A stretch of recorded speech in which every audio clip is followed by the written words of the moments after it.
మహిళలకు అవకాశం ఇస్తే దేశానికి సరికొత్త మార్గం చూపిస్తారని ప్రధానమంత్రి నరేంద్ర మోదీ పేర్కొన్నారు. మహిళా బిల్లుపై కొందరు ఉత్తరాది దక్షిణాది అంటూ విభజన రాజకీయాలు చేస్తున్నారని ప్రధాని మోదీ ఆగ్రహం వ్యక్తం చేశారు. మహిళా బిల్లును వ్యతిరేకించే వారిని మహిళలు క్షమించరని హెచ్చరించారు. మహిళా రిజర్వేషన్ల అమలు కోసం తీసుకొచ్చిన 131వ రాజ్యాంగ సవరణ బిల్లుపై చర్చలో పాల్గొన్న ప్రధాని నరేంద్ర మోదీ వికసిత్ భారత్ లక్ష్య సాధనలో మహిళల పాత్ర చాలా కీలకమని వివరించారు. మహిళలకు అవకాశం ఇస్తే దేశానికి సరికొత్త మార్గం చూపిస్తారని పేర్కొన్నారు.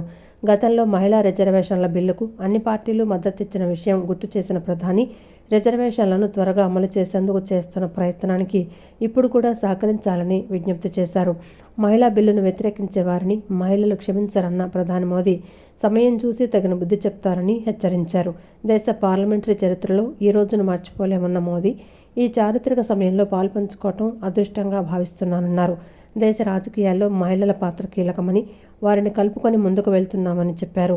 మహిళలకు అవకాశం ఇస్తే దేశానికి సరికొత్త మార్గం చూపిస్తారని కొనియాడారు. మహిళా బిల్లుపై కొందరు ఉత్తరాది దక్షిణాది అంటూ విభజన రాజకీయాలు చేస్తున్నారని ప్రధాని మోదీ ఆగ్రహం వ్యక్తం చేశారు. డెలిమిటేషన్ వల్ల దక్షిణాది రాష్ట్రాలకు ఎలాంటి నష్టం జరగదని తేల్చి చెప్పారు. చిన్న రాష్ట్రం పెద్ద రాష్ట్రం అనే భేదాలు మాకు లేవని స్పష్టం చేశారు. ఎవరైతే రాజకీయ కోణంలోనే ఆలోచిస్తారో నేను వారికి ఒక సలహా ఇవ్వాలనుకుంటున్నా. ఒక మిత్రుడిగా సలహా ఇస్తున్నాను. ఇది అందరికీ ఉపయోగపడుతుంది. మహిళా బిల్లును వ్యతిరేకించే వారిని మహిళలు క్షమించరు. మన దేశంలో ఎప్పటి నుంచైతే మహిళా రిజర్వేషన్ల చర్చ జరిగిందో ఆ తర్వాత ఎప్పుడెప్పుడు ఎన్నికలు వచ్చాయో ప్రతి ఎన్నికల్లోనూ మహిళలకు లభించే ఈ హక్కును ఎవరెవరైతే వ్యతిరేకించారో దేశంలోని మహిళలు వారిని క్షమించలేదు. వారి పరిస్థితి అధ్వానం కంటే అధ్వానంగా మార్చారు. 2024 ఎన్నికల్లో మాత్రం అలా జరగలేదు. ఎందుకు జరగలేదు? ఎందుకంటే 2024లో అందరూ ఏకాభిప్రాయంతో దీనిని ఆమోదించారు. కాబట్టి ఇది ఒక అంశంగానే మిగలలేదు. ఎవరి పక్షాన రాజకీయ లబ్ధి కలగలేదు. ఎవరికి నష్టం కూడా కలగలేదు. సహజ సిద్ధంగా ఏ అంశాలు ఉన్నాయో ఆ అంశాల ఆధారంగానే ఎన్నికలు జరిగాయి. ఎందుకంటే 2024లో అందరూ కలిసి ఉన్నారు. చరిత్ర సాక్షిగా ఈరోజు కూడా నేను ఒకటి చెప్తున్నాను. ఒకవేళ మనం అందరం కలిసి ఈ నిర్ణయం తీసుకుంటే అది ఏ ఒక్క పార్టీ విజయం కాకుండా దేశ ప్రజాస్వామ్యానికే గొప్ప విజయంగా మారుతుందని ప్రధానమంత్రి నరేంద్ర మోదీ పేర్కొన్నారు. जनगणना के संबंध में कब कब क्या क्या किया था, बाद में कोविड आया, उसके कारण क्या मुसीबत आई, कैसे रुकावटें आई, ये सारी बातें हम सबके सामने है. इसमें कोई विषय नहीं है. लेकिन पिछले दिनों जब हम 23 में चर्चा कर रहे थे तब भी व्यापक रूप से बात ये थी कि इसको जल्दी करो. हर कोई कह रहा था जल्दी करो. अब 24 में संभव नहीं था क्योंकि इतने कम समय में करना मुश्किल था. अब 29 में हमारे पास अवसर है. अगर हम 29 में भी नहीं करते तो ये स्थिति क्या बनेगी हम कल्पना कर सकते. फिर हम देश की माताओं बहनों को ये विश्वास नहीं बना पाएंगे कि हम सचमुच में प्रयास सच्चे अर्थ कर सकते थे. और इसलिए समय की मांग है कि अब हम ज्यादा विलंब न करें. इस दरमियान राजनीतिक दल के लोगों से, संविधान के जानकार लोगों से, जो महिलाओं में एक्टिविस्ट के नाते काम करने वाले ऐसे लोगों से भी कई चर्चाएं हुई. कुछ लोगों ने खुद होकर के भी सुझाव दिए. सारा मंथन करते करते करते और यहाँ भी सभी दलों से लगातार बातें इनकी होती रही है. स्ट्रक्चर वे में हुई है, इनफॉर्मल भी हुई है. और उसमें టౌన్ ప్లానింగ్ అధికారులు మున్సిపల్ కమిషనర్లతో మంత్రి నారాయణ టెలికాన్ఫరెన్స్ నిర్వహించారు. ఈ టెలికాన్ఫరెన్స్ లో మున్సిపల్ శాఖ ముఖ్య కార్యదర్శి సురేష్ కుమార్, ఇతర ఉన్నతాధికారులు పాల్గొన్నారు. ఎల్ఆర్ఎస్ దరఖాస్తులకు అనుమతులపై సమీక్షించారు. అనధికార లేఅవుట్ల క్రమబద్ధీకరణకు అర్హత ఉన్న అన్ని దరఖాస్తులు వెంటనే ఆమోదించాలని ఆదేశించారు. దరఖాస్తుదారులకు ఇబ్బంది లేకుండా వెంటనే పెండింగ్ అప్లికేషన్లు క్లియర్ చేయాలని మంత్రి నారాయణ అధికారులను సూచించారు. లేఅవుట్ క్రమబద్ధీకరణకు దరఖాస్తు చేసుకునే గడువు ఈ నెల 23తో ముగుస్తున్న నేపథ్యంలో అధికారులు దృష్టి సారించాలన్నారు. పోలీస్ కమిషనరేట్ పరిధిలో నేరస్తులు ఎవ్వరూ తప్పించుకోలేరని పోలీస్ కమిషనర్ ఎస్వి రాజశేఖర్ బాబు తెలిపారు. ఎన్టీఆర్ పోలీస్ కమిషనరేట్ పరిధిలో హైవే కెమెరాలు, ఎఫ్ఆర్ఎస్ కెమెరాలు మరియు ఏఎన్పీఆర్ కెమెరాలు అత్యాధునిక సాంకేతికతను వినియోగించుకోవడం జరుగుతుందని చెప్పారు. ఈ సాంకేతికత కారణంగా నేరస్తులు తప్పించుకునే అవకాశం లేదన్నారు. 360 ఇన్వెస్టిగేషన్ జరుగుతుందని, ఫోన్ కాల్స్, బ్యాంక్ లావాదేవీలు మరియు డ్రగ్ నెట్వర్క్ లింక్లన్నీ బయటపడతాయని చెప్పారు. ఎన్టీఆర్ కమిషనరేట్ పరిధిలో నేరం చేయాలంటే నేరస్తులు భయపడే విధంగా ప్రతి నేరస్తుడిని 360 అన్ని విధాలుగా పరీక్షించి చట్టపరంగా శిక్షించడం జరుగుతుందని తెలిపారు. గత 3 ఏళ్లలో క్రికెట్ బెట్టింగ్కు పాల్పడుతూ దొరికిన వారికి విజయవాడ పోలీస్ కమిషనర్ కార్యాలయంలో కౌన్సిలింగ్ నిర్వహించారు. కమిషనర్ ఎస్వి రాజశేఖరబాబు వారికి కౌన్సిలింగ్ చేశారు. భవిష్యత్తులో ఎలాంటి నేరాలకు పాల్పడవద్దని సూచించారు. మత్తు పదార్థాలకు అలవాటు పడ్డారేమో అని డ్రగ్ మెడికల్ కిట్స్లతో వారికి తనిఖీలు నిర్వహించారు. ఈ సందర్భంగా నగర పోలీస్ కమిషనర్ మాట్లాడుతూ ఆన్లైన్ మరియు ఆఫ్లైన్ ద్వారా జరుగుతున్న బెట్టింగ్ కార్యకలాపాలను సమూలంగా నిర్మూలించడానికి సైబర్ క్రైమ్ డీసీపీ కృష్ణప్రసన్న ఆధ్వర్యంలో ఒక స్పెషల్ టాస్క్ ఫోర్స్ టీమును ఏర్పాటు చేయడం జరిగిందన్నారు. బెట్టింగ్లకు పాల్పడుతున్న వారిపై హైటెక్ నిఘా ఏర్పాటు చేసి బెట్టింగ్ నెట్వర్క్లపై అత్యాధునిక సాంకేతిక పరిజ్ఞానాన్ని విస్తృతంగా వినియోగిస్తూ ఆన్లైన్ బెట్టింగ్ యాప్లు, వెబ్సైట్లు, డార్క్ వెబ్ కార్యకలాపాలపై నిరంతరం పటిష్టమైన నిఘా ఉంచుతున్నామన్నారు. ఫేస్బుక్, ఇన్స్టాగ్రామ్, టెలిగ్రామ్ వంటి సోషల్ మీడియా ప్లాట్ఫామ్లలో బెట్టింగ్ ప్రచారాలను ట్రాక్ చేయడంతో పాటు ఎప్పటికప్పుడు సిబ్బందితో గ్రౌండ్ లెవెల్ సమాచారాన్ని సేకరించి వాటిపై నిఘా ఏర్పాటు చేయడం జరుగుతుందని తెలిపారు. కేవలం బెట్టింగ్ ఆడేవారిని మాత్రమే కాకుండా ఈ వ్యవస్థను నడిపిస్తున్న మూలాలను కనిపెట్టి వాటిని పూర్తిగా నిర్మూలించడం దీని ప్రధాన ఉద్దేశమన్నారు. కేవలం ఆన్లైన్ మాత్రమే కాకుండా గేమింగ్ హౌస్ల పేరుతో రహస్యంగా సాగే ఆఫ్లైన్ బెట్టింగ్ల పట్ల కూడా కఠినంగా వ్యవహరించడం జరుగుతుందని చెప్పారు.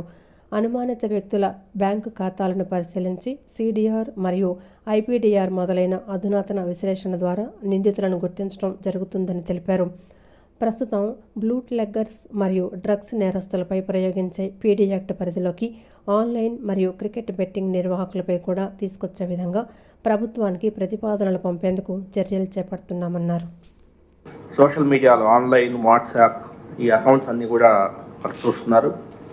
ఎందుకంటే ఒక 30 ఏళ్ల దాడితో ముందుకెళ్ళాలనే ఆలోచనలుగా ఒకవైపున ఈ విపిఎన్ ఉపయోగిస్తూ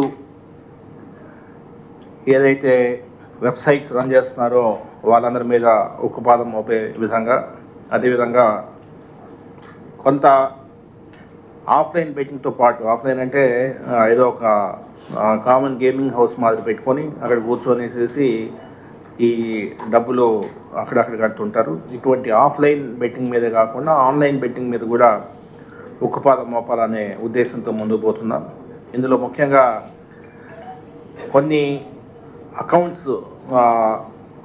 అకౌంట్స్ని వాటిని పరిశీలించి ఫైనాన్షియల్ ఇన్వెస్టిగేషన్ చేస్తూ మూలాలకు వెళ్ళడం ఒక ఎత్తు అయితే, వారి సిడిఆర్స్, ఐపీడీఆర్స్ అనలైజ్ చేసి ముందుకెళ్ళడం మరొక ఎత్తు అయితే, లింక్డ్ ఇన్వెస్టిగేషన్ ఎవరైనా ఒకటి దొరికినప్పుడు తద్వారా లింక్ చేసుకుంటూ ఎవరైతే కింగ్ పిన్ ఉన్నాడో వాడిని పట్టుకోవడం, ఆ విధంగా 3-4 రూట్స్లో స్పెషల్ టాస్క్ ఫోర్స్ భారీగా లాస్ట్ 2-3 డేస్లో వాళ్ళు వర్క్ స్టార్ట్ చేశారు.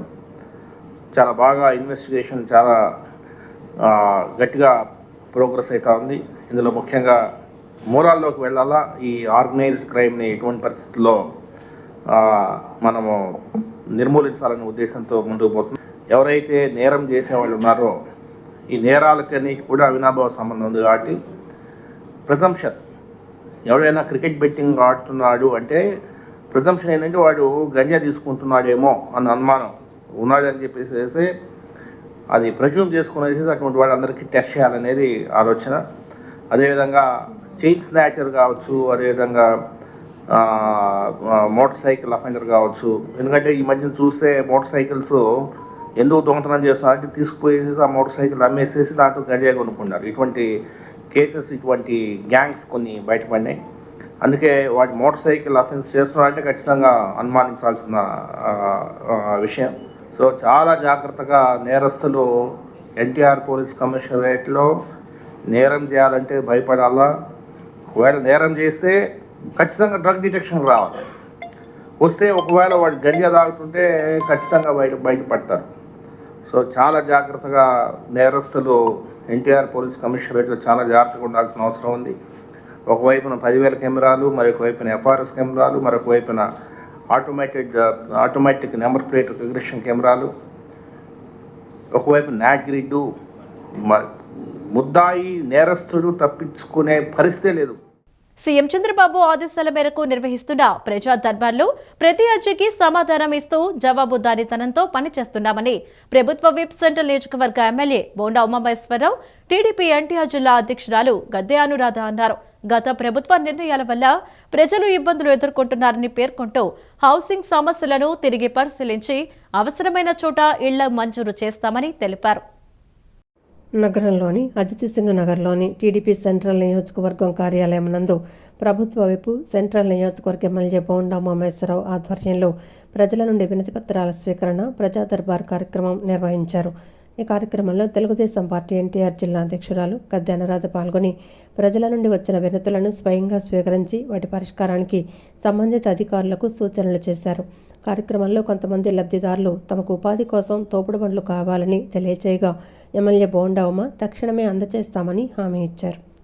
అనంతరం గద్దె అనురాధ మాట్లాడుతూ ఎమ్మెల్యే బోండా ఉమామహేశ్వరరావు ఆధ్వర్యంలో ప్రజా దర్బార్ విజయవంతంగా నిర్వహించబడిందని తెలిపారు. ఈ కార్యక్రమానికి పెద్ద సంఖ్యలో ప్రజలు, ముఖ్యంగా మహిళలు హాజరై తమ సమస్యలను తెలియజేసినట్లు చెప్పారు. గత ప్రభుత్వ కాలంలో పెన్షన్లు, హౌసింగ్ స్థలాల కేటాయింపుల వంటి అంశాల్లో సరైన అమలు లేకపోవడం వల్ల ప్రజలు ఇబ్బందులు ఎదుర్కొన్నారని, కేవలం పత్రాలిచ్చి వాస్తవ లబ్ధి అందకపోవడం వల్ల ప్రజలు నష్టపోయారని పేర్కొన్నారు. ప్రస్తుత ప్రభుత్వం ఏర్పాటు చేసిన ప్రజా దర్బార్ ద్వారా ప్రజలకు నేరుగా ఎమ్మెల్యేలను కలిసే అవకాశం లభించడం వల్ల సమస్యలు వేగంగా పరిష్కారం అవుతున్నాయని, ప్రజలు సంతృప్తి వ్యక్తం చేస్తున్నారని తెలిపారు. ఈరోజు కార్యక్రమంలో సుమారు 70% మంది మహిళలు పాల్గొనడం విశేషమని, కుటుంబ సమస్యలు, హౌసింగ్, ఉపాధి అవకాశాలు, సీఎం రిలీఫ్ ఫండ్ సహాయం వంటి అంశాలపై మహిళలు తమ వినతులు సమర్పించినట్లు చెప్పారు. ఆ రోజున గత ప్రభుత్వంలో మరి జగన్మోహన్ రెడ్డి గారు ఈ పెన్షన్స్ కానివ్వండి, అదేవిధంగా మరి ఎన్నో రకాల ఈ ఇళ్ళు చాలా రకాల స్థలాల్ని కేటాయించామని చెప్పి వాళ్ళకి సరిగ్గా స్థలాన్ని అప్పచెప్పకుండా కేవలం కాగితాలు వాళ్ళ చేతికి ఇచ్చి ఒక చిత్తు కాగితాలలాగా వాళ్ళని వదిలేయటంతో వాళ్ళందరూ కూడా ఇబ్బంది పడి ఈ రోజున ఈ ప్రజా దర్బార్కి పరిష్కరించమని రావటం ఎక్కువగా కనబడింది. మరి అదేవిధంగా CMRF నిధుల కోసం అంటే ఆపరేషన్ చేయించుకుని దానికి మరి ముఖ్యమంత్రి గారి సహాయ నిధి నుంచి వాటిని తీసుకోవడానికి రావటం జరిగింది. ఈ రకంగా రకరకాల సమస్యలతో ఇక్కడికి రావటం, ఈ రోజున ఈ ప్రభుత్వం ప్రజా దర్బార్ని ఏర్పాటు చేయటం ద్వారా సత్వరం వాళ్ళ సమస్యలను పరిష్కరించేదానికి చక్కటి అవకాశాన్ని కల్పించారు. అనంతరం బోండా ఉమ మాట్లాడుతూ ప్రజల నుండి వచ్చిన ప్రతి విజ్ఞప్తిని బాధ్యతాయుతంగా స్వీకరిస్తూ ప్రతి అర్జీని ఆన్లైన్ ద్వారా ప్రభుత్వానికి పంపించి వాటికి సరైన పరిష్కారం లేదా సమాధానం ఇవ్వటమే తమ లక్ష్యమని తెలిపారు. సీఎం చంద్రబాబు నాయుడు ఆదేశాల మేరకు గత సంవత్సరం నుండి నిర్వహిస్తున్న ప్రజా దర్బార్లో ప్రతి అర్జీకి సమాధానం ఇస్తూ జవాబుదారీతనంతో పనిచేస్తున్నామన్నారు. గత ప్రభుత్వ నిర్ణయాల వల్ల ప్రజలు ఇబ్బందులు ఎదుర్కొంటున్నారని పేర్కొంటూ హౌసింగ్ సమస్యలను తిరిగి పరిశీలించి అవసరమైన చోట ఇళ్లు మంజూరు చేస్తామని తెలిపారు. వృద్ధులు, వితంతువులు, వికలాంగుల పెన్షన్ దరఖాస్తులను ఇప్పటికే ఆన్లైన్ ద్వారా పంపించామని, త్వరలోనే అవి మంజూరవుతాయని తెలిపారు. ప్రభుత్వంలో ఆన్లైన్ చేసి వారికి సరైన రీతిలో సమస్యని పరిష్కారం లేదంటే సమాధానం తెలియజేయడమే లక్ష్యంగా ముందుకెళ్తూ గత సంవత్సర కాలం నుంచి ముఖ్యమంత్రి చంద్రబాబు నాయుడు గారి ఆదేశాల మేరకు నిర్వహిస్తున్నటువంటి ప్రజా దర్బార్లో ప్రతి అర్జీకి సమాధానం చెప్తా ఉన్నాం, ప్రతి అర్జీకి జవాబుదారీతనంగా పనిచేస్తూ ఉన్నాం. గతంలో తూతూ మంత్రంగా చేసినటువంటి గత ప్రభుత్వ నిర్ణయాల వల్ల ప్రజలు అగమ్య గోచరంలో ఇవాళకి పడిపోయి ఉన్నారు.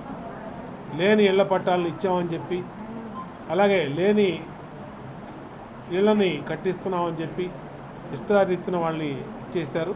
వాళ్ళ అట్లన్నింటినీ కూడా సమాధానం చెప్తూ వాళ్ళన్నింటినీ కూడా మళ్ళీ కొత్త ఇళ్ళు మంజూరులో కానీ అన్నింటినీ కూడా ప్రభుత్వానికి తెలియజేస్తా ఉన్నాం. త్వరలోనే వృద్ధులకి, వితంతువులకి, వికలాంగులకి పింఛన్లు కూడా ప్రభుత్వం మంజూరు చేయబోతూ ఉంది. మాకు వచ్చినటువంటి ప్రతి పింఛన్ అప్లికేషన్ని ప్రభుత్వానికి ఆన్లైన్ ద్వారా పంపించడం జరిగింది. త్వరలోనే వాటిని కూడా పింఛన్లు మంజూరు చేస్తాం. ఇళ్ళ అప్లికేషన్లు వచ్చినాయి, వాటిని కూడా జవాబుదారీతనంగా ముందుకు తీసుకెళ్తామని తెలియజేసుకుంటూ ఈరోజు మా పార్లమెంట్ అధ్యక్షురాలు మా గద్దె అనురాధ గారు ఈ ప్రజా దర్బార్కి ఇన్ఛార్జ్గా ఇక్కడ రావడం జరిగింది. వారి చేతుల మీదుగానే అన్ని అప్లికేషన్లు తీసుకున్నాం. ఏపీలో ప్రధాన పార్టీల వైఖరి రాష్ట్రానికి నష్టం కలిగించే విధంగా ఉందని సిపిఎం రాష్ట్ర కార్యదర్శి వి శ్రీనివాసరావు ఆగ్రహం వ్యక్తం చేశారు. రాష్ట్రంలో అధికార పార్టీ బీజేపీకి అనుకూలంగా వ్యవహరిస్తుందన్నారు. ఏకపక్షంగా బీజేపీ బిల్లు ప్రవేశపెట్టడం, అన్ని పార్టీలు ఆమోదించడం విస్మయానికి గురిచేస్తుందన్నారు. విజయవాడ బాలోత్సవ భవన్లో ఏర్పాటు చేసిన మీడియా సమావేశంలో ఆయన మాట్లాడారు. డీలిమిటేషన్ కి మహిళా బిల్లుకు అసలు సంబంధం లేదన్నారు. డీలిమిటేషన్ మన రాష్ట్రానికి ఎస్సీ ఎస్టీలకు నష్టం కలిగిస్తుందన్నారు. తమిళనాడు, కర్ణాటక పోరాటం చేస్తుంటే మన రాష్ట్రంలో ఇరు పార్టీలు లొంగిపోవటం సిగ్గుచేటన్నారు. రాష్ట్రానికి మహిళలకు అన్యాయం జరిగితే ఖచ్చితంగా తాము పోరాటం చేస్తామని స్పష్టం చేశారు.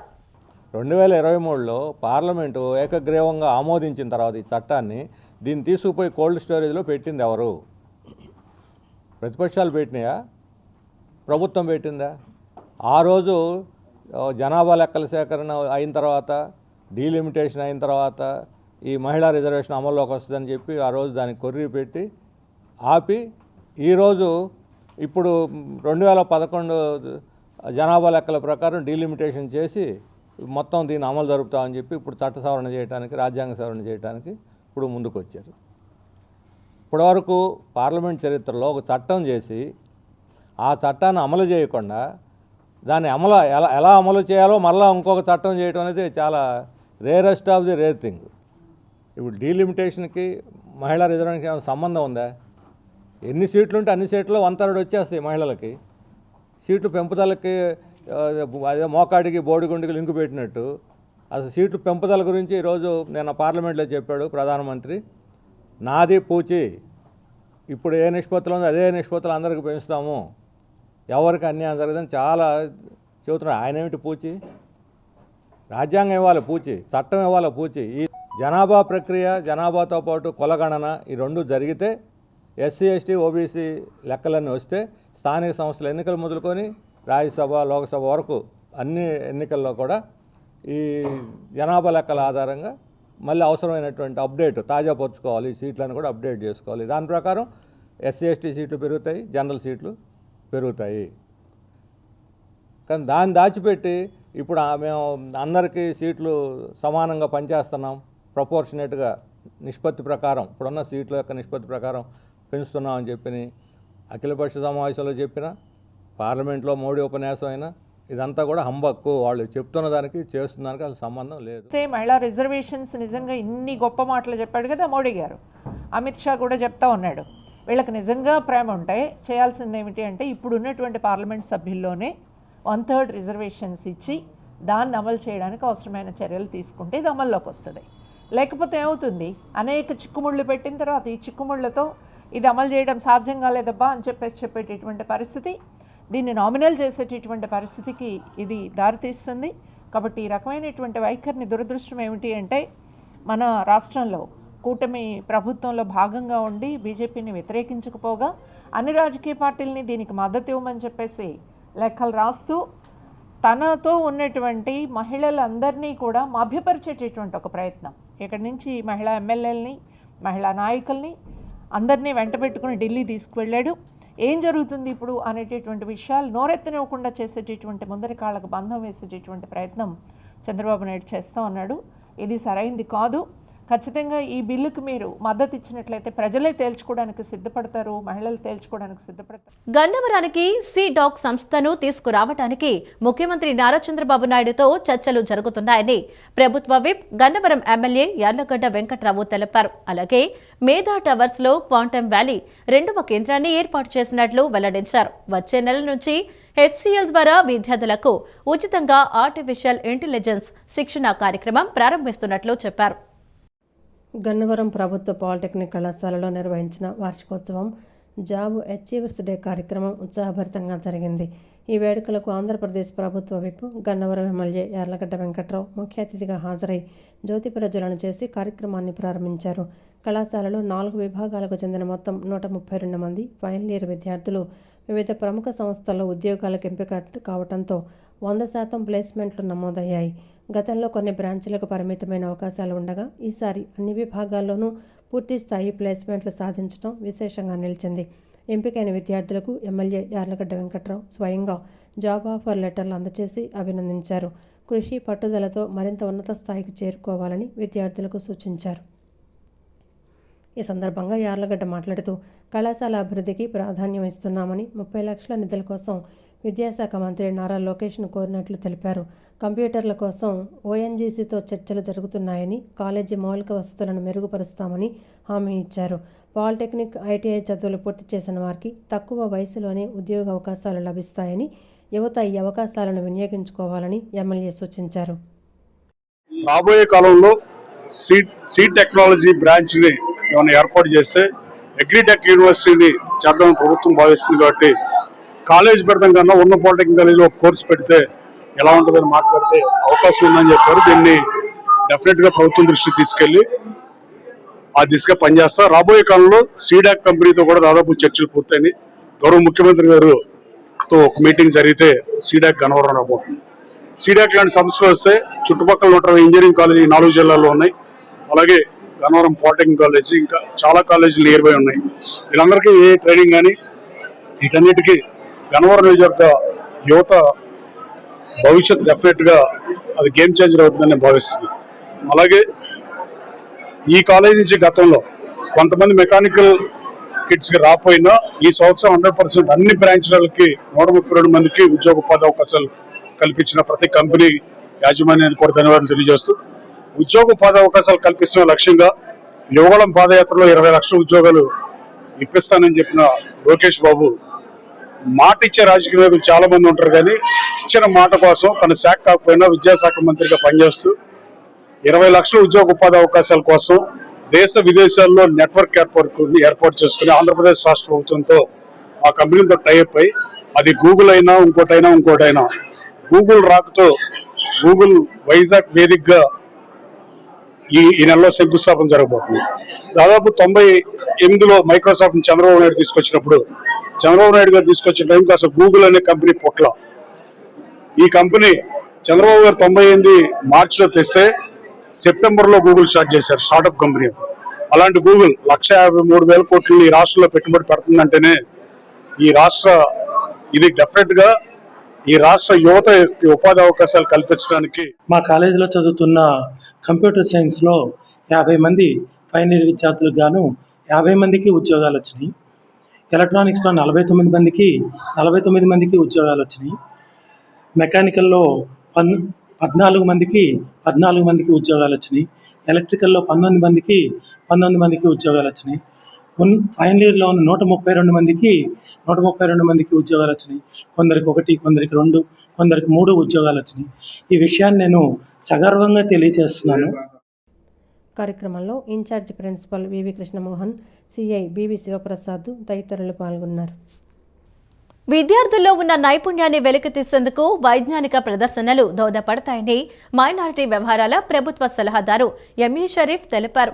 తరగతి గదిలో నేర్చుకున్న విషయాలు, తమ ఆలోచనలు, సృజనాత్మకతను జోడించి చక్కటి ఆవిష్కరణలు చేసేందుకు వైజ్ఞానిక ప్రదర్శనలు చక్కటి వేదిక అన్నారు. విద్యార్థులు చదువుతో పాటు మంచి విలువలను అలవర్చుకోవాలని సూచించారు. లక్ష్య సాధన కోసం నిరంతరం శ్రమించాలని కోరారు. విజయవాడ కేఎల్ రావు నగర్లోని రాకేష్ పబ్లిక్ స్కూల్లో సైన్స్ ఫెస్ట్ను ఏర్పాటు చేశారు. పాఠశాల విద్యార్థులు వివిధ అంశాలకు సంబంధించిన నమూనాలను తయారు చేసి ప్రదర్శనలో ఉంచారు. తల్లిదండ్రులు ప్రదర్శనను ఆసక్తిగా తిలకించారు. మైనార్టీ వ్యవహారాల ప్రభుత్వ సలహాదారు M A Sharif, traffic DCP Shireen Begum, Ailapuram hotels group chairman Ailapuram Bhaskar Srinivas, Rakesh public school vice principal N Renukadevi, Rakesh విద్యా సంస్థల డైరెక్టర్ డాక్టర్ ఎల్ఎన్వి రావు జ్యోతి ప్రజ్వలన చేసి కార్యక్రమాన్ని ప్రారంభించారు. గతేడాది 10వ తరగతి పరీక్షల్లో టాపర్లుగా నిలిచిన విద్యార్థులను ఎండి వాజిహా తరుణం జోసనాకు నగదు బహుమతులను అందజేసి శాలువాతో సత్కరించి అభినందించారు. అనంతరం ఈ సంవత్సరం వివిధ తరగతుల్లో ప్రతిభ కనపరిచిన విద్యార్థులకు బహుమతులు, ప్రశంసా పత్రాలు అందజేశారు. ఈ సందర్భంగా ఎంఏ షరీఫ్ మాట్లాడుతూ విద్యార్థుల్లో ఉన్న నైపుణ్యాలను వెనక్కి తీసేందుకు వైజ్ఞానిక ప్రదర్శనలు ఉపయోగపడతాయని చెప్పారు. విద్యార్థులు చాలా చక్కటి నమూనాలు తయారు చేసి ప్రదర్శనలో ఉంచారన్నారు. సామాన్య వర్గాల నుంచి వచ్చిన పిల్లలు ఎక్కువ మంది రాకేష్ పబ్లిక్ స్కూల్లో చదువుకుంటున్నారని, చాలా తక్కువ ఫీజులకు విద్యార్థులు బోధన చేస్తున్నారన్నారు. విద్యార్థులకు ఏ సబ్జెక్టులో ప్రావీణ్యత ఉందో అందులో వారిని ప్రోత్సహించి రాణించేలా చేస్తున్నారని చెప్పారు. స్కూల్ యాజమాన్యం చేస్తున్న కృషికి అభినందిస్తున్నానని అన్నారు. విద్యార్థుల్లో ఉన్న నైపుణ్యతని బయటపెట్టేందుకు సైన్స్ ఎగ్జిబిషన్ కూడా పెట్టారు. మరి సామాన్య వర్గం నుంచి వచ్చిన పేద పిల్లలు ఇక్కడ ఎక్కువగా చదువుకుంటున్నారు.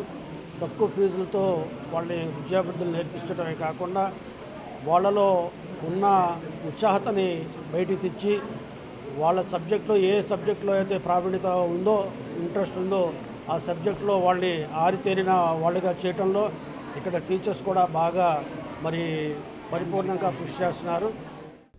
అనంతరం డీసీపీ షిరీన్ బేగం మాట్లాడుతూ పిల్లల్లో ఉన్న జిజ్ఞాసను, సైన్స్ పట్ల ఆసక్తిని పెంపొందించేందుకు దోహదపడుతుందని తెలిపారు. పిల్లల్లో ఉన్న సృజనాత్మక శక్తి బయటకు రావాలంటే ఇటువంటి ప్రదర్శనలు ఏర్పాటు చేయాల్సిన అవసరం ఉందన్నారు. విద్యార్థులను ప్రోత్సహించడం వల్ల భావితరాలకు కావలసిన శాస్త్రవేత్తలుగా తయారవుతారన్నారు. పిల్లల్లో ఉన్న జిజ్ఞాసని, సైన్స్ నాలెడ్జ్ని, టెక్నాలజీని ఇంప్రూవ్ చేసుకునే అవకాశాన్ని కల్పించడం నిజంగా చాలా సంతోషం. ఇలాంటి మరెన్నో పిల్లలకి అవకాశాలు రావాలని చెప్పి కోరుకుంటున్నాను. పిల్లలు వాళ్ళ యొక్క ఉన్న ఇన్నోవేటివ్ స్కిల్స్, సైంటిఫిక్ స్కిల్స్ బయటికి రావాలి అంటే ఇటువంటి తప్పకుండా స్కూల్స్లో జరగాలి. సైన్స్ ఎగ్జిబిషన్ జరగాలి. దానివల్ల మనకి భావితరాల్లో కావాల్సిన సైంటిస్టులు కానీ, అలాగే పెద్ద పెద్ద ఇన్నోవేషన్స్, మెడికల్ ఇన్నోవేషన్స్ కానివ్వండి, ఏ ఐటీకి సంబంధించినవి కానివ్వండి, వీళ్ళు తయారవుతారు. ఇటువంటి ప్రయోగాలు చేయడం వల్ల ఒక టాలెంట్ అనేది ఇంప్రూవ్ అవుతుంది. అదేవిధంగా పిల్లల్లో ఈరోజు మనం చూస్తుంటే మన ఈ మైనర్ డ్రైవింగ్స్ ఇట్లాంటివి కూడా చాలా సమస్యలుగా రోడ్డు మీద చూస్తున్నాము. రోడ్ యాక్సిడెంట్స్లో మైనర్ డ్రైవింగ్ అనేది వితౌట్ లైసెన్సెస్ డ్రైవింగ్ చేయడం అనేది ఒక చాలా పెద్ద సమస్యగా ఉంది. వీటి కోసం కూడాను పిల్లల్ని మనము ట్రాఫిక్ సెన్స్ స్కూళ్ళల్లో క్రియేట్ చేయాలి. స్కూల్స్లో టీచర్లు చెప్తూ ఉండాలి, ఎవరో ఒకళ్ళు చెప్తూ ఉండాలి. కేవలం నెలకు 600-700 రూపాయల ఫీజుతో చదువు చెప్తూ పిల్లలకు మంచి మార్కులు తీసుకొస్తుంటే 600కి 587 మార్కులు వచ్చి ఆ పాపని అన్నగా చేతి మీదుగా చేయాలని చెప్పి రంజాన్ ముందు నుంచి అనుకున్నా. రంజాన్ మాసం దొరకరు అన్నగారని చెప్పారు. తర్వాత రంజాన్ అయినాక మళ్ళీ ప్రయత్నం చేసి అన్నగారు చేతి మీద ఆ పాపకి చెక్కిస్తున్నట్లయితే వీరి ఆదర్శాలు వారికి కూడా పుణిపుచ్చుకుంటారు, పిల్లలు నేర్చుకుంటారు, పైకి వస్తారనే ఉద్దేశంతో ఆ వజీహా తరుణంకి ఈరోజు షరీఫ్ అన్నగారి చేత ప్రైజ్ ఇవ్వడం జరిగింది.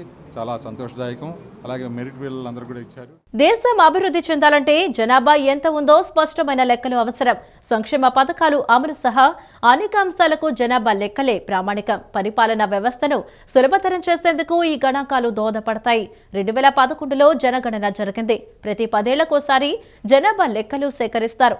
5 ఏళ్ల క్రితమే జనగణన జరగాల్సి ఉండగా కరోనా కారణంగా వాయిదా పడింది. ఎట్టకేలకు కేంద్ర ప్రభుత్వం జనగణన చేపట్టింది. 2027 నాటికి పూర్తి చేయాలని లక్ష్యంగా పెట్టుకుంది. అందులో భాగంగా జనగణన కార్యక్రమాన్ని చేపట్టింది. ఈసారి 2 విడతల్లో పూర్తిగా డిజిటల్ విధానాల్లో జనాభా వివరాలను సేకరించనున్నారు.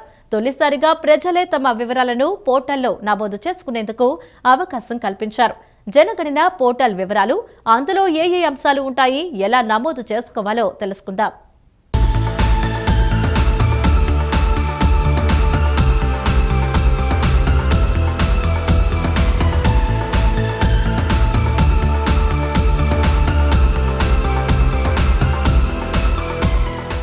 దేశ ప్రగతికి దిక్సూచిగా నిలిచే జనగణన 2027 నేటి నుంచి ప్రారంభమైంది.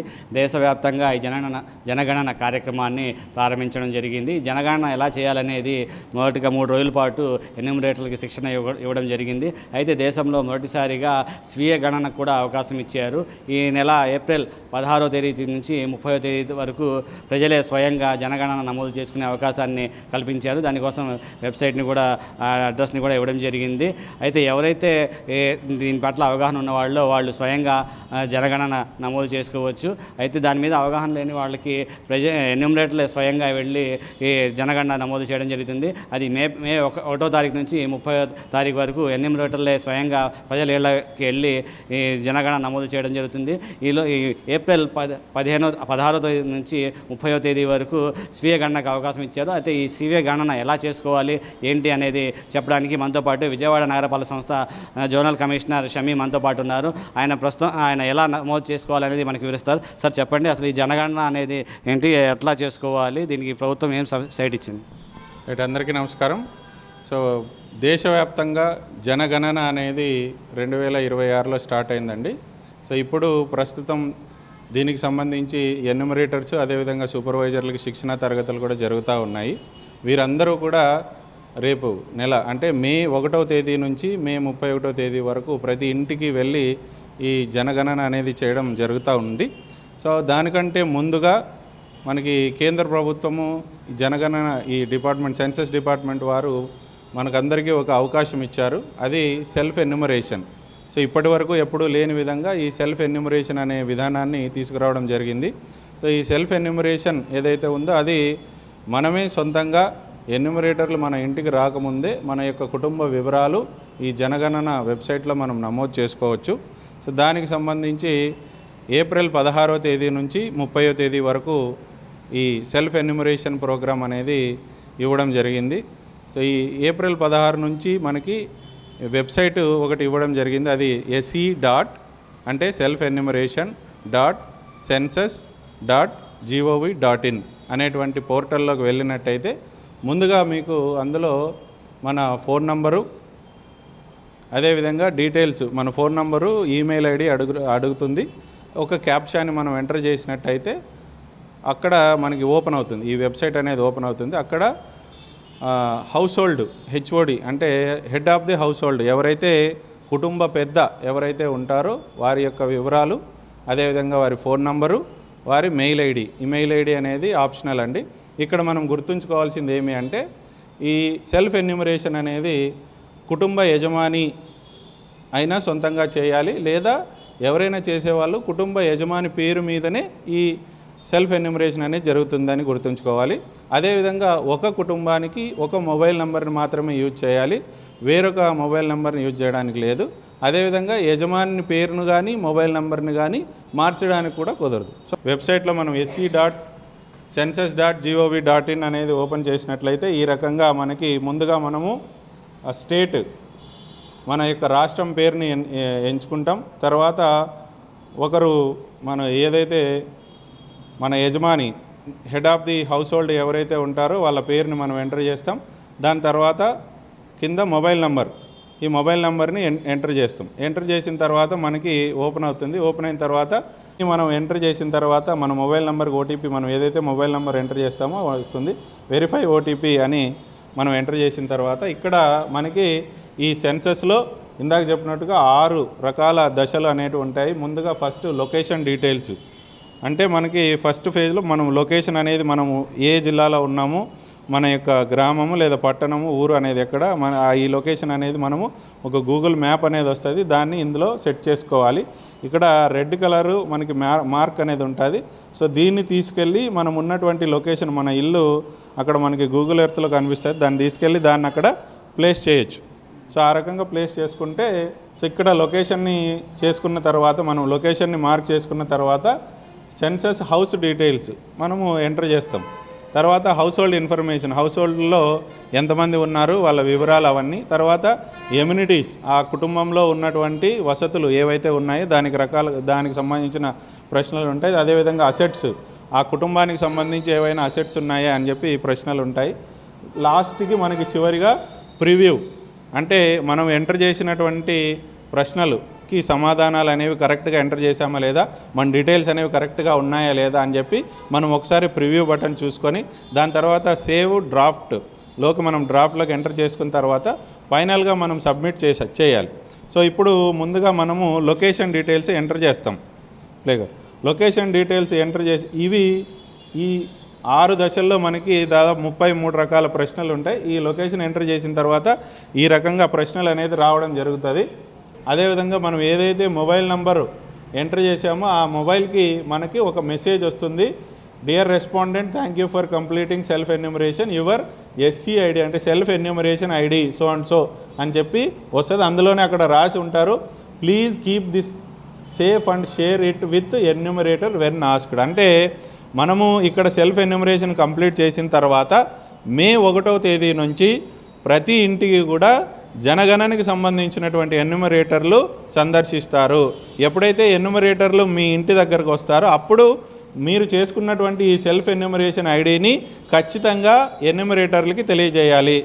సో కేంద్ర రాష్ట్ర ప్రభుత్వాలు అనేవి ఈ సెల్ఫ్ ఎన్యూమరేషన్కి సంబంధించి పబ్లిక్లోకి అంటే మొదటిసారిగా దీన్ని ప్రవేశపెట్టారు కాబట్టి సో దీన్ని ఎక్కువగా ప్రజల్లోకి తీసుకెళ్లాలనేటువంటి ఉద్దేశంతో 16వ తేదీ 17వ తేదీ ఈ రకంగా ప్రతిరోజు ఒక కార్యక్రమాన్ని ప్రవేశపెట్టి భారతదేశంలో జనగణన అనేది జరుగుతూ ఉంది. సో జనగణనలో ప్రజలందరూ పాల్గొనాలి అనేటువంటి ఉద్దేశంతో ప్రతిరోజు ఒక కార్యక్రమం ద్వారా సెల్ఫ్ ఎన్యూమరేషన్ని ఎంకరేజ్ చేయడము, అదేవిధంగా రేపు నెలలో జరిగేటువంటి జనగణనలో అందరూ సహకరించి దీంట్లో పాల్గొనాలి అనేటువంటి ఉద్దేశంతో మనకి దాదాపు 16 రోజుల పాటు ఈ కార్యక్రమాల్ని ఇవ్వడం జరిగిందండి.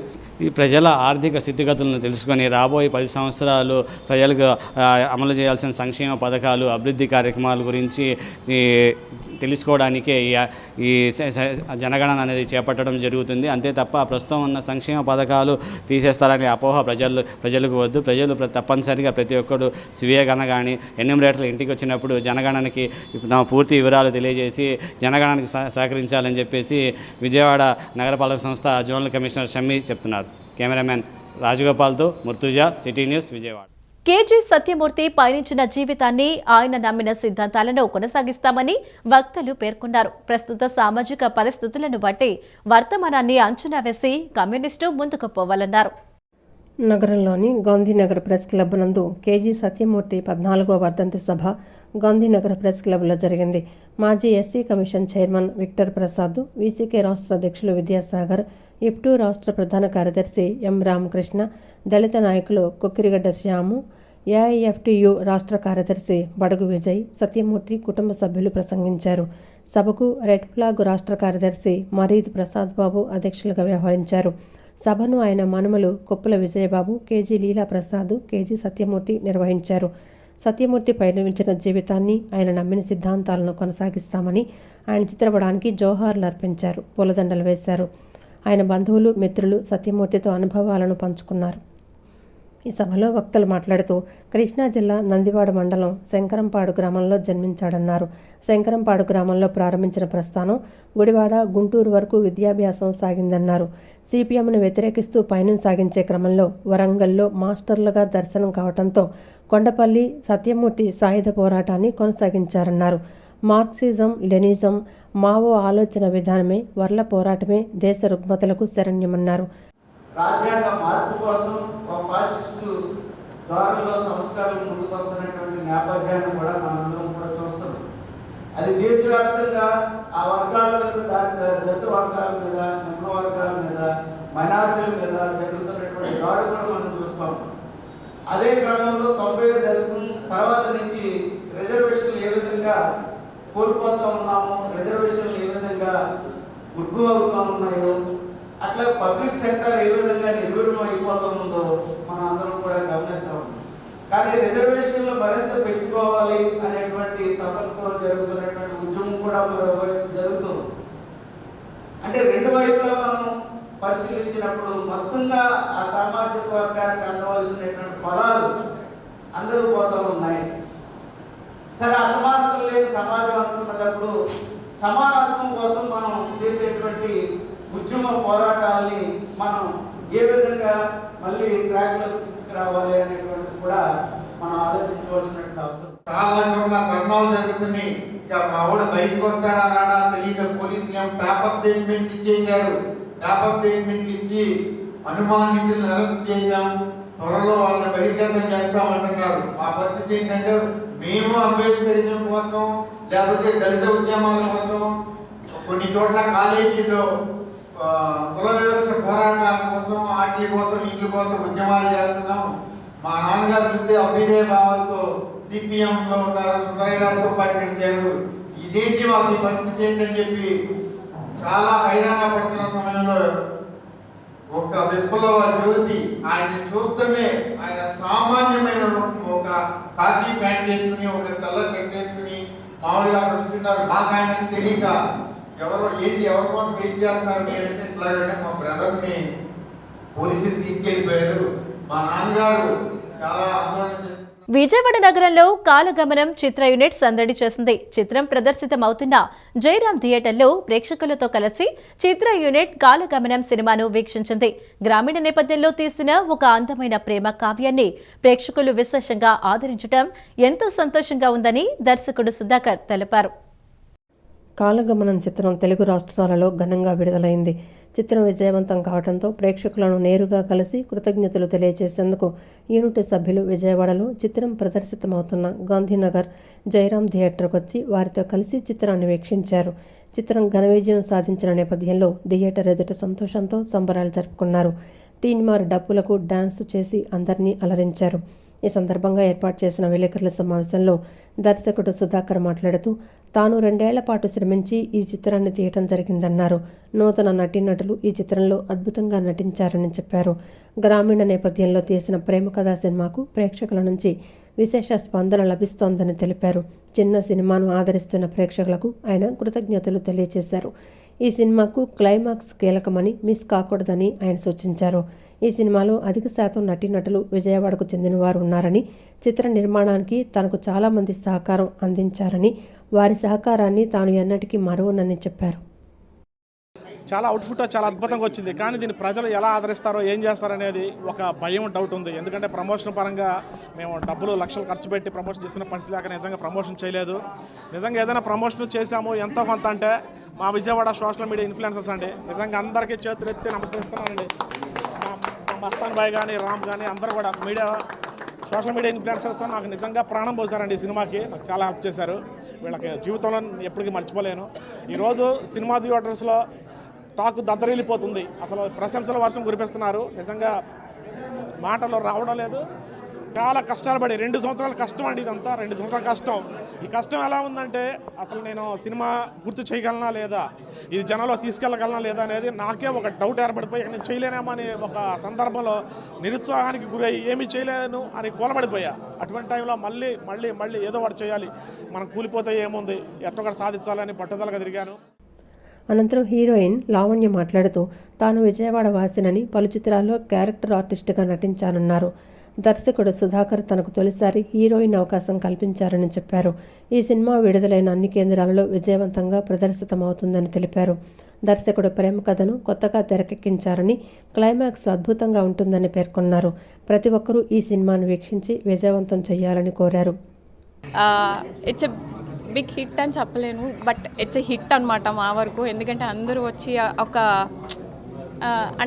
తెలుగు అమ్మాయికి ఇంత పెద్ద ఛాన్స్ అండ్ పెద్ద హిట్ ఇచ్చారు ఆడియన్స్కి. First of all thank you so much. And ఈరోజు ఎవరైతే సినిమాకి వచ్చి నాకు సపోర్ట్ చేసే Lavanya, you are too good, అంటే ఒక కాంప్లిమెంట్స్ ఇస్తుంటే చాలా బాగా అనిపించింది. సో తెలుగు అమ్మాయిలకి ఇంకా ఛాన్సెస్ రావాలి అండ్ ఇలాగే ముందుకెళ్ళాలి. అండ్ ఫస్ట్ ఆఫ్ ఆల్ ఈ ఛాన్స్ ఇచ్చినందుకు మా సుధాకర్ అన్నకి first of all thank you so much అన్న. అమ్మాయి అటు లవ్ లైన్ కానీ అటు ఫ్యామిలీని కానీ ఏది ఎంచుకోవాలనేది తెలీదు. బస్ లాస్ట్కి ఎటువైపు వెళ్ళింది, ఏం చూస్ చేసుకున్నాను అనేది స్టోరీ. అనంతరం నటులు చిన్నబాబు, దుర్గా, తిరు మాట్లాడుతూ కాలగమనం చిత్రాన్ని విజయవంతం చేసిన ప్రేక్షకులకు తాను రుణపడి ఉంటామని చెప్పారు. ఈవిడ వల్ల కానీ, రాజా వల్ల కానీ, మిగతా అందరు ఆర్టిస్టులు, దుర్గా, సుధాకర్ గారు, మురళీ అన్న ఇచ్చిన ఫ్రేమ్స్ కానీ ప్రతిదీ మాకు చాలా పెద్ద ప్లస్ అయింది. Thank you so much. నాకన్నా మీరు సినిమాని మనస్ఫూర్తిగా యాక్సెప్ట్ చేసిన జనాల రివ్యూ తీసుకోండి. మంచి సినిమా అయితే ఖచ్చితంగా సపోర్ట్ చేయండి. ఈ మూవీకి చాలామంది సపోర్ట్ చేశారండి. అండ్ మురళీ గారని డిఓపి చాలా బాగా ఫ్రేమ్స్ అన్నీ బాగా చూపించారు. అండ్ అలాగే రాజేష్ రాజ్ గారు మ్యూజిక్ కూడా చాలా బాగా ఇచ్చారు. అండ్ ప్రతి ఒక్కరికి ఒక విన్నపం ఏంటంటే అండి, అందరూ కూడా చిన్న సినిమా అని కాకుండా అందరూ వచ్చి సపోర్ట్ చేయండి. అయితే ఏమంటారంటే మీకు ప్యాడింగ్ లేదు, మీలాంటి యాక్టర్ లేదు. యాక్టర్ కాదండి, ప్యాడింగ్ కాదు. తమిళ సినిమాలు వస్తున్నాయి, కన్నడ సినిమాలు వస్తున్నాయి. ఎవరు తెలుసు మనకి, ఎవరు తెలుసు చూస్తున్నాం. కావాల్సిందేంటి కథ, స్టోరీ, దమ్మున్న డైరెక్టర్, అంతే. భక్తులు కోరిన కోరికలు తీర్చే కల్పవల్లిగా వెలుగొందుతున్న విజయవాడ రూరల్ రామవరపాడులోని వెంకమ్మ పేరంటాల దేవాలయంలో నూతన చైర్మన్ పంటపు వెంకటేశ్వరరావు ఆలయ కమిటీ సభ్యుల ఆధ్వర్యంలో ప్రతి శుక్రవారం అన్నదాన కార్యక్రమాన్ని నూతనంగా ప్రారంభించారు. ప్రతి శుక్రవారం నిర్వహించే ఈ అన్నదాన కార్యక్రమంలో సుమారు 600 మంది పాల్గొంటున్నారని చైర్మన్ తెలిపారు. భక్తుల కోరిన కోరికలు తీర్చే కల్పవల్లిగా వెలుగొందుతున్న విజయవాడ రూరల్ రామవరపాడలోని వెంకమ్మ పేరంటాల దేవాలయంలో నూతన చైర్మన్ పట్టపు వెంకటేశ్వరరావు ఆలయ కమిటీ సభ్యుల ఆధ్వర్యంలో ప్రతి శుక్రవారం అన్నదాన కార్యక్రమాన్ని నూతనంగా ప్రారంభించారు. ప్రతి శుక్రవారం ఈ అన్నదాన కార్యక్రమాన్ని నిర్వహిస్తున్నారు. నేడు నిర్వహించిన అన్నదాన కార్యక్రమానికి భక్తులు విశేష సంఖ్యలో వచ్చేసి అమ్మవారిని దర్శించుకుని అమ్మవారి అన్నప్రసాదాన్ని స్వీకరించారు. ఈ సందర్భంగా ఆలయ చైర్మన్ పట్టపు వెంకటేశ్వరరావు మాట్లాడుతూ గన్నవరం శాసనసభ్యులు యార్లగడ్డ వెంకటరావు తనను వెంకమ్మ పేరంటాల దేవాలయానికి నూతన చైర్మన్గా నియమించారని, తాను బాధ్యతలు స్వీకరించినప్పటి నుంచి తమ కమిటీ సభ్యులతో కలిసి గుడికి సంబంధించి అనేక అభివృద్ధి కార్యక్రమాలు చేయడం జరుగుతోందని తెలిపారు. ఇంతవరకు దేవాలయంలో అన్నసంతర్పణ జరగలేదని, ఈ నేపథ్యంలోనే నూతనంగా ప్రతి శుక్రవారం అన్నసంతర్పణ కార్యక్రమం ఏర్పాటు చేయడం జరుగుతోందన్నారు. దాతల సహకారం మరవలేనిదని, ఈ అన్నదానం నిర్వహించడం చాలా సంతోషంగా ఉందన్నారు. వేసవిని దృష్టిలో పెట్టుకుని ఆలయ కమిటీ ఆధ్వర్యంలో ప్రతిరోజు మజ్జిగ పంపిణీ చేస్తున్నట్లు తెలిపారు. ఈ గుళ్ళో కొన్ని డెవలప్మెంట్లు కొన్ని అవస్థగా ఉంటే నేను ఎక్కిన తర్వాత ఎంపటే మెట్లు ప్లాస్టింగ్ చేసి స్టైల్ చేసి అట్టాగే కాలవేపిన గడ్రస్ పోయినాయి, శాంతం ఇరిగి పడిపోయేటట్టున్నాయి. మొత్తం కొత్త గడ్రస్ వేసి మొత్తం డెవలప్మెంట్ బాగా దగ్గర నుండి అన్ని పనులు శుభ్రంగా చేశాను. అదేవిధంగా శ్రీ వెంకమ్మ అమ్మవారి దేవస్థానంలో గుడి స్థాపించిన తర్వాత ఎన్నడూ లేని విధంగా ఈ భోజనం అన్న సమారాధన మొదలు పెట్టడం జరిగింది. మేము ఎక్కిన 2వ వారంలోనే మేము ఈ దాదాపు 600 మందికి అన్న సమారాధన చేస్తున్నాము. అనంతరం ఆలయ ప్రధాన అర్చకులు మాట్లాడుతూ కోరిన కోరికలు తీర్చే కల్పవల్లిగా అమ్మవారు ఉన్నారని, ప్రతి ఒక్కరూ అమ్మవారిని దర్శించుకుని తీర్థప్రసాదాలు స్వీకరించి అన్నదాన కార్యక్రమానికి చేయూతనందించాలని కోరారు. ఆలయం దినదినాభివృద్ధి చెందుతూ అన్ని రంగాల్లోనూ అన్ని విధాలుగాను ప్రజలందరికీ కోరిన కోరికలు తీరుస్తూ సకల కళ్యాణాలు సకల శుభాలు జరిగేలాగా జరుగుతూ ఉన్నాయి. ఇక్కడికి వచ్చిన అమ్మవారి దగ్గరికి వచ్చి భక్తులు ఎవరు నాకు ఈ పని జరగలేదు అంటూ ఎవరు లేరు. అందరూ తమ కార్యాలు సిద్ధింపజేసుకొని అమ్మవారిని నమ్ముకొని వారి వారి కోరికలన్నింటినీ నెరవేరగానే ఆ మొడుపులు మొక్కులు తీర్చుకుంటూ అమ్మవారికి అన్ని విధాల అండదండగా ఉంటూ కొత్త కమిటీ వచ్చిన దగ్గర నుంచి కమిటీ వచ్చిన తర్వాత నిత్యము పూజలు కార్యక్రమాలన్నీ జరుగుతున్నాయి. విద్యార్థులకు కెరీర్ పరంగా మార్గదర్శకం చేసి విద్యార్థుల ప్రతిభకు తగిన కోర్సులను ఎంచుకోవడంలో కాలేజీ మెంటర్ సంస్థ తోడ్పాటును అందిస్తుందని సంస్థ Vijayawada branch manager Phani, Uttarandhra marketing head Rajiv తెలిపారు. ఏ కోర్సులో చేరితే భవిష్యత్తు ఉంటుంది, ఏ కళాశాలలు ఎలా ఉన్నాయి, మనలో ఉన్న ప్రతిభను బట్టి ఏ కోర్సు ఎంచుకోవాలనేది విద్యార్థులకు చెప్పడం జరుగుతుందన్నారు. మన దగ్గర ఉన్న నైపుణ్యం, చేసే ఉద్యోగం ఒకటైతే భవిష్యత్తు చాలా బాగుంటుందన్నారు. ఈ నెల 18, 19వ తేదీల్లో విజయవాడలోని ఏ కన్వెన్షన్లో ఎడ్యుకేషన్ ఫెయిర్ను నిర్వహిస్తున్నామని, 18వ తేదీన ఆర్టిఫిషియల్ ఇంటెలిజెన్స్ పై సదస్సు నిర్వహిస్తామని తెలిపారు. కాలేజ్ మెంటర్ సంస్థ నిర్వహించనున్న స్కాలర్షిప్, అడ్మిషన్స్ ఫెయిర్స్కు సంబంధించిన వివరాలను వెల్లడించేందుకు నగరంలోని ఓ హోటల్లో సంస్థ ప్రతినిధులు విలేకరుల సమావేశం నిర్వహించారు. కాలేజీ మెంటర్ ఫెయిర్కు సంబంధించిన పుస్తకాన్ని ప్రతినిధులు ఆవిష్కరించారు. అనంతరం Vijayawada branch manager Phani, Uttarandhra marketing head Rajiv మాట్లాడుతూ తమ సంస్థకు రాష్ట్ర వ్యాప్తంగా 5 బ్రాంచులు ఉన్నాయన్నారు. చాలామంది విద్యార్థులు వారిలో ఆసక్తి, నైపుణ్యాలు ఒకదానిలో ఉంటే వారు ఎంచుకునే కోర్సు, చదివేది మరొకటి ఉంటుందన్నారు. చదివే చదువు, చేసే ఉద్యోగం వేరువేరుగా ఉంటుందన్నారు. మన దగ్గర ఉన్న నైపుణ్యం, చేసే ఉద్యోగం ఒకటైతే భవిష్యత్తు చాలా బాగుంటుందన్నారు. ఈ అంశాలపై విద్యార్థులకు గైడ్ చేసేందుకు ఏర్పాటు చేసిందే మెంటర్ కంపెనీ అని తెలిపారు. అయితే కాలేజ్ మెంటర్ అనేది ఏంటంటే పిల్లలకి కెరీర్ వైపు గైడ్ చేస్తారండి. మెంటర్ అంటే గైడ్ చేయటం అనమాట. పిల్లలు ఏ కోర్సులో జాయిన్ అయితే ఫ్యూచర్ ఉంటుంది, ఏ కాలేజెస్ ఎలా ఉన్నాయి, మన లోపల ఒక స్కిల్స్ ఉంటాయి. ఆ స్కిల్స్ బట్టి మనం చదువుకుంటే ఫ్యూచర్ బాగుంటుంది. ఇక్కడ చాలామంది ఏంటంటే విద్యార్థులు వాళ్ళ స్కిల్స్ ఒకలాగా ఉంటే వాళ్ళు చదివేది ఒకలాగా ఉంటుంది. మీకు క్లియర్గా చెప్పాలంటే ఇప్పుడు మనం చదివే చదువు ఒకటి ఉంటుంది, మనం చేసే ఉద్యోగం ఒకటి ఉంటుంది. అది 100కి 70% మంది అలాగే చేస్తున్నారు. కానీ మన దగ్గర ఉండే స్కిల్, మనం చేసే పని రెండు ఒకటే అయితే వాళ్ళ ఫ్యూచర్ ఇంకా బాగుంటుంది. ఇలాంటి చాలా విషయాల మీద గైడెన్స్ చేయడానికి, అంటే పిల్లల్ని మెంటర్ చేయడానికి వచ్చిన కంపెనీ పేరే కాలేజ్ మెంటర్ కంపెనీ అండి. ఇది 2వ సంవత్సరం ఈ కాలేజ్ మెంటర్ కంపెనీ అనేది. అయితే లాస్ట్ ఇయర్ కూడా మేము ఈ కాలేజ్ మెంటర్ కంపెనీ తరపు నుంచి ఇంటర్ విద్యార్థులకు కాలేజ్ మెంటర్ స్కాలర్షిప్ టెస్ట్ అని ఒక ఎగ్జామ్ పెట్టామండి. ఎవరైతే ఐఐటికి అండ్ ఎంసెట్కి ప్రిపేర్ అవుతూ ఉంటారు పిల్లలు, వాళ్ళకి ఒక టాలెంట్ ఎగ్జామ్ పెట్టాం. అంటే వాళ్ళు ఆ ఎంసెట్ కానీ ఐఐటి కానీ ఎగ్జామ్ రాసే ముందు వాళ్ళకి ఒక మాక్ టెస్ట్ లాగా అనమాట, ఒక ప్రిపరేషన్ టెస్ట్ లాగా పెడతాము. ఆ టెస్ట్లో ఎవరైతే పిల్లలు ప్రతిభావంతులై ఉంటారో వాళ్ళకి మనం డైరెక్ట్గా క్యాష్ ప్రైజ్ ఇస్తామండి. ఎందుకంటే దాంట్లో ఫైనాన్షియల్గా కూడా వెనకాల ఉండే పిల్లలు ఉంటారు, వాళ్ళకి కానీ లేదా ప్రతిభ ఉన్న పిల్లలకు కానీ ప్రోత్సాహకరంగా ఉండాలని చెప్పి మా కంపెనీ CEO అండ్ ఫౌండర్ అండి రాజశేఖర్ రెడ్డి గారు, ఆయన ఒక మంచి ఆలోచనతో ఈ స్కాలర్షిప్ టెస్ట్ అనే ఒక ప్రోగ్రామ్ని కార్యక్రమాన్ని స్టార్ట్ చేయడం జరిగింది. ఇది 2వ సంవత్సరం. లాస్ట్ ఇయర్ కూడా ఇచ్చున్నామండి మేము ఇక్కడ A+ కన్వెన్షన్ హాల్ విజయవాడలో ఇచ్చున్నాము. ఈ సంవత్సరం ఒక 50 లక్షల దాకా క్యాష్ ప్రైజ్ ఇస్తున్నామండి మేము పిల్లలకి. అనంతరం సంస్థ వ్యవస్థాపకులు రాజశేఖర్ రెడ్డి ఒక మంచి ఆలోచనతో ఐఐటి ఎంసెట్ పరీక్ష రాసే ముందు ఇంటర్ విద్యార్థులకు తమ సంస్థ తరపున గత ఏడాది స్కాలర్షిప్ టెస్ట్ నిర్వహించారన్నారు. టెస్టులో ప్రతిభ చూపిన వారికి నగదు బహుమతి ఇచ్చామని అన్నారు. ఈ సంవత్సరం 50 లక్షల వరకు నగదు బహుమతి, ల్యాప్టాప్లు, మొబైల్ ఫోన్లు ఇస్తున్నామని చెప్పారు. ఈ నెల 18, 19 తేదీల్లో విజయవాడలోని ఏ కన్వెన్షన్లో ఫెయిర్ నిర్వహించి అందులో బహుమతులు అందజేస్తామని చెప్పారు.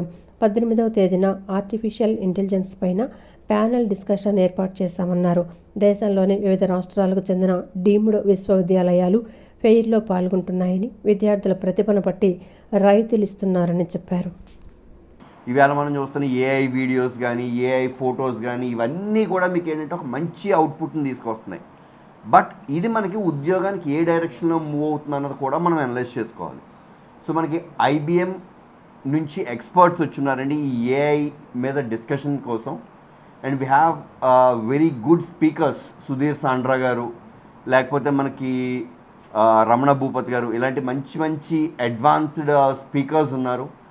They wanted to enlighten students on different concepts of education and skills students are looking for, and they have to adapt to give them a good success in career. So ఇవన్నీ కూడా guide చేసే విధంగా మనకి ఏంటంటే we're going ahead. Last year ఇదే college mentor మనకంటే ₹1 కోటి worth scholarship conduct చేసి ఉంది. అండ్ ఇదే విజయవాడ సాక్షిగా మనం పిల్లలందరికీ కూడా ఈ స్కాలర్షిప్స్ డిస్ట్రిబ్యూట్ చేస్తున్నాము. పెద్దలు లేక కాలేజ్ మిత్రులు కానివ్వండి, లేకపోతే పేరెంట్స్ ఇచ్చిన సహకారంతో ఈ సంవత్సరం అదే ₹1 కోటి స్కాలర్షిప్ని మనం ₹5 కోట్ల స్కాలర్షిప్కి తీసుకురాగలిగాం. సో ఇందులో మనకు భాగంగా మనకి ఏంటంటే స్టూడెంట్స్కి రేపు మనం ప్రామిస్ చేసిన ₹5 కోట్ల వర్త్ స్కాలర్షిప్స్ ఏదైతే ఉందో ఇది రేపు డిస్ట్రిబ్యూట్ చేయడం జరుగుతుంది. వేసవి తీవ్రతను దృష్టిలో ఉంచుకుని గ్రామ ప్రజలకు తాగునీరు, ORS ప్యాకెట్లు అందించేందుకు కృష్ణా జిల్లా బాపలపాడు మండలం వీరవల్లి గ్రామంలో మమతల పందిరి సేవా సమితి ఆధ్వర్యంలో చలివేంద్రం ప్రారంభమైంది. ఈ సందర్భంగా ANM కమలకుమారి, ఆశా కార్యకర్తల బృందం స్వచ్ఛందంగా ముందుకు వచ్చి రాష్ట్ర ప్రభుత్వం ద్వారా గ్రామ ప్రజలకు ORS ప్యాకెట్లు పంపిణీ చేశారు. ఈ కార్యక్రమానికి తెలుగుదేశం పార్టీ నియోజకవర్గ యువ నాయకులు యాళ్లగడ్డ సతీష్ ముఖ్య అతిథిగా పాల్గొన్నారు. వీరవల్లి గ్రామంలో మమతల పందిరి సేవా సమితి ఆధ్వర్యంలో గత 4 సంవత్సరాలుగా ఏర్పాటు చేస్తున్న ఈ చలివేంద్రం ఎంతో అభినందనీయమని అన్నారు. పెరుగుతున్న వేసవి ఉష్ణోగ్రతల నేపథ్యంలో గ్రామ ప్రజల ఆరోగ్యాన్ని కాపాడాలనే ఆలోచనతో చేపట్టిన ఈ కార్యక్రమం నిజంగా ఆదర్శప్రాయంగా నిలుస్తోందన్నారు. మమతల పందిరి సేవా సమితి వ్యవస్థాపక అధ్యక్షులు లంకా రమేష్ తీసుకున్న ఈ మంచి ప్రయత్నం ఇతర గ్రామాలకు కూడా ప్రేరణ కావాలన్నారు.